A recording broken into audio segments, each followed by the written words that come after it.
You are responsible for your life.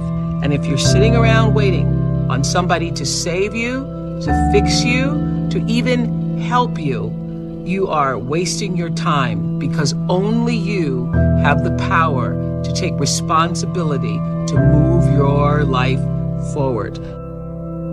Nobody is gonna cry for you. They have their own tears.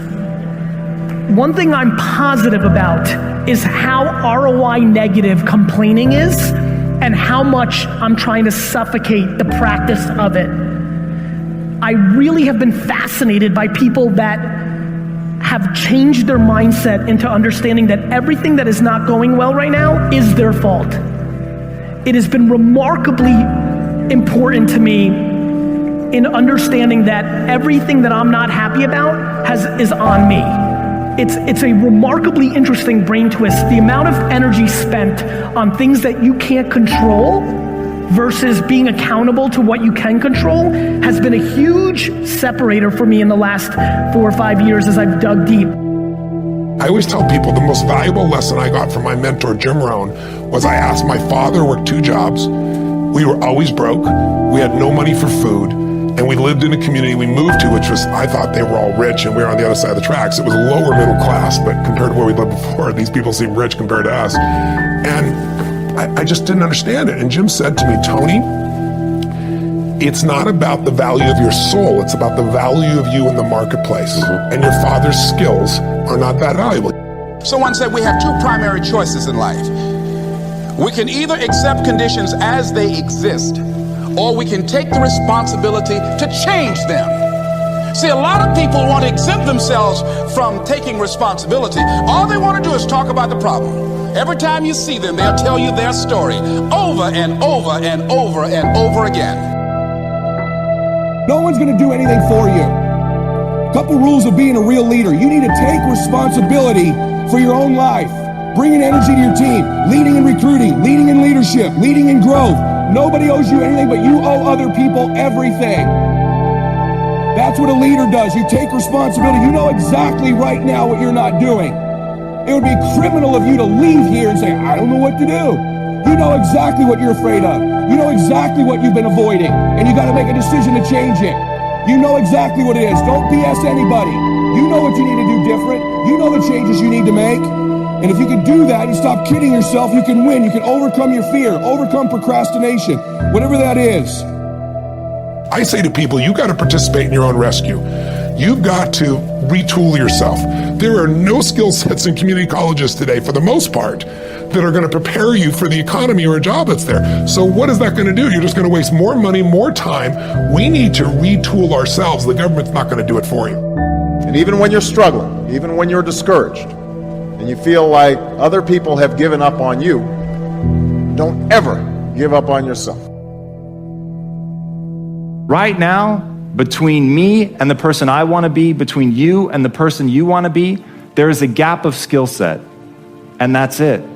But once you know your mission, and once you believe that you can accomplish anything you set your mind to, then you can do the extraordinary. Now for me, getting out of that space of being lost, of not knowing what I wanted to do with my life, it all came down to needing to earn credibility with myself in very small incremental ways. And I knew if I was going to accomplish anything in my life, I was going to have to get control of my mind.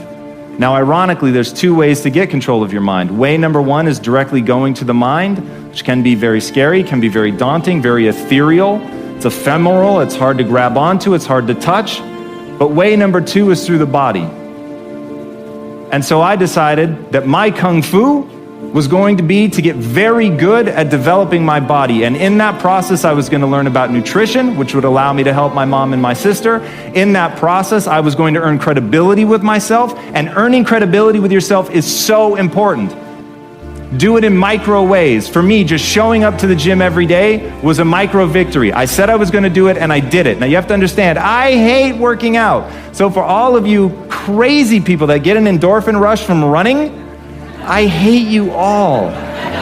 Running for me is like being stuffed into a meat grinder. There is absolutely nothing pleasurable about it whatsoever. So Whatever neurological thing you guys get that you've been blessed with, I have not been blessed with that. So for me, showing up at the gym sucks. Eating a bowl of ice cream is awesome.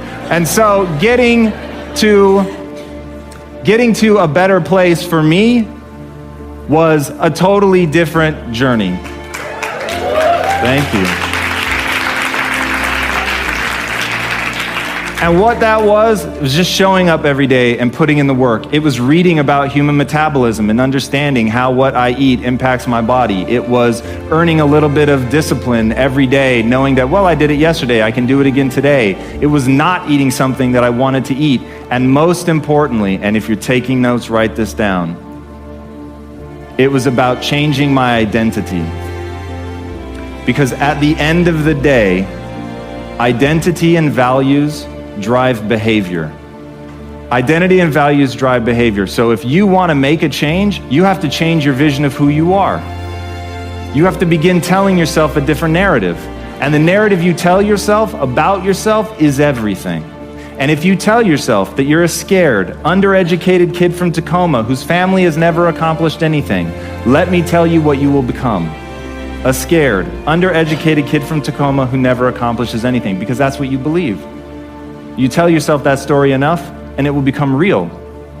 But on the flip side, you could tell yourself a story of you're a learner. You learn faster than most people. You're willing to put in more work than most people. You're willing to read more books than most people.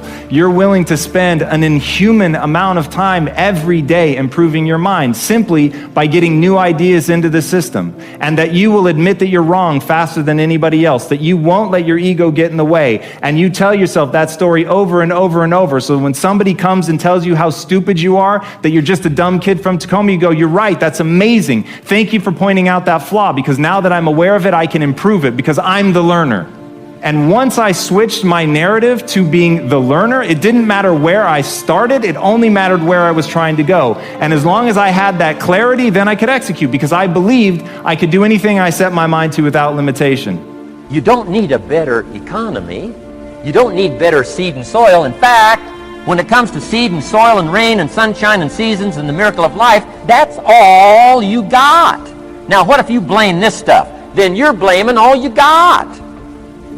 If you blame the economy, and you blame the schools, and you blame the teachers, and you blame the sermons and the preachers, and you blame, the marketplace, and you blame the company and company policy, what else is there? When some people get through with their blame list, there isn't nothing else. That's all there is. And if you blame the only thing you've got to work with, I'm telling you, it's called mistake colossal. In not understanding that that's all you've got to work with. And if this is all you've got to work with, then you don't change the seed, and you don't change the soil, and you don't change the rain, and you don't change the sunshine, you don't change the seasons. Right? Guy says, I'll take 3 springs, 4 summers, 9 falls, no winters. No! You can't fool with this stuff. You got to take it like it comes. Then what do you change to make your life work well? You got to start with your philosophy. Guess what I had to do at age 25 in order to change my own future? I had to change my mind. I had to change my thinking. I had to change my philosophy. I was messed up on what was causing my problem. And once I got that straightened out, that all the stuff I blamed, the government and taxes and the marketplace and the economy and things cost too much, negative relatives, cynical neighbors, once I got rid of that and started going for where the real problem was, which was me, I'm telling you, my life exploded into change. My bank account changed immediately. My income changed immediately. My whole life took on a whole new look and color immediately. And the early results I got from making these philosophical changes tasted so good, I've never stopped the process from that day until today. And I'm telling you, with a little consideration of the refinement of your sail, by setting a better sail, refining your philosophy, your whole life can start to change from today on. You don't have to wait till tomorrow. You don't have to wait till next month. You don't have to wait till spring. You don't have to wait till 93. You can start this whole process immediately. I recommend it. Now, some people do so little thinking, they don't even have their sail up. I mean, you can imagine where they're going to wind up at the end of this week, at the end of this month, at the end of this year. Now's the chance to change, process all this information. Here's the definition of success and failure. Just make this note. Here's failure. A few errors in judgment. repeated every day. Now you can automatically assume, Mr. Rohn, I say, I can understand that. A few errors in judgment repeated every day. For 6 years, my father, 88 years old, he's never been ill, still hasn't retired. Not long ago, midnight, we're getting ready to go to bed. We've drilled a new well, got some extra water, got some more acres going, he's all excited. At midnight, we're getting ready to go to bed. My father's eating what he calls his midnight snack. A little bite to eat before you go to bed. Don't have to go to bed hungry. And I'm watching him eat this midnight snack. Guess what he had? An apple, a few graham crackers, and a glass of grapefruit juice. I said, no wonder my father's so healthy. My mom taught us all those good health practices. Taught me when I'm growing up, right? I'm an only child. I've never been ill. Passed the big 5-0 some time ago. My 2 daughters, 32, 33, never been ill. My grandkids, never been ill. I'm telling you, the legacy lingers on. As I watched my father have this midnight snack, suddenly occurred to me. I know that's part of it. An apple, what? A day. That's gotten to Dallas-Fort Worth, right? An apple. An apple a day keeps the doctor away. Good question for this intelligent audience. What if that's true? You say, well, Mr. Rohn, if that's true, that would be easy to do. Then what's the problem? It's easy not to do. It's easy not to adopt it as your own personal philosophy. Or the guy messed up to say. Guy says a Hershey bar a day. Say, no. No. You've been watching too much television. It is not Hershey bar. You got to be smarter in philosophy than to fall for the Hershey bar a day when it's an apple a day. You got to be smarter than that. And if you make that kind of an error in judgment every day for 6 years, I'm telling you, it'll accumulate into disaster. Sometimes the first year you say, well, you know, I'm so healthy now, what difference is it going to make? You got to be smarter than that. Just because disaster doesn't fall on us at the end of the first day doesn't mean disaster isn't coming. You got to be so smart that you look down the road and say, will the errors in my present judgment of philosophy, what's that going to cost me in 1 year, 6 years, 1 month, 6 months? I'm telling you, the money cost and the health cost and the success cost is too gigantic if you look down the road a little ways and say, are there errors in my current judgment like an apple versus a Hershey bar? Is that just a good illustration of some of the rest of my errors in judgment? If it is, that's where I found myself at age 25. I started working when I was 19. I met my teacher who helped turn my life around when I was 25. That's 6 years. At the end of the first 6 years of my economic life, I've got pennies in my pocket. I've got nothing in the bank. The creditors are calling saying, hey, you told us the check was in the mail. I'm embarrassed. I'm behind on my promises. I live in America. I'm 25-year-old American male. I got a nice family, every reason to do well. And I'm messed up. Now, what's messed up? I used to think it was the community that was messed up, and the country was messed up, and the government was messed up. If those Democrats ever get in the White House, that'll really mess things up. If the Republicans stay in power, that'll really mess things up. The economy was messed up. Interest rates are messed up. I thought all this stuff was messed up. Then I found out that's not what was messed up. I was criticizing the only thing I had to work with. What was really messed up was my own personal philosophy. My own errors in judgment in my own personal philosophy brought me in 6 years to pennies in my pocket, nothing in the bank, and trying to explain why I wasn't doing well living in America, 25-year-old American male, got a family, every reason to do well. Now, once I understood this, here's the formula for failure: errors in judgment, being lax about developing your own personal philosophy. I'm telling you, it's called accumulated disaster.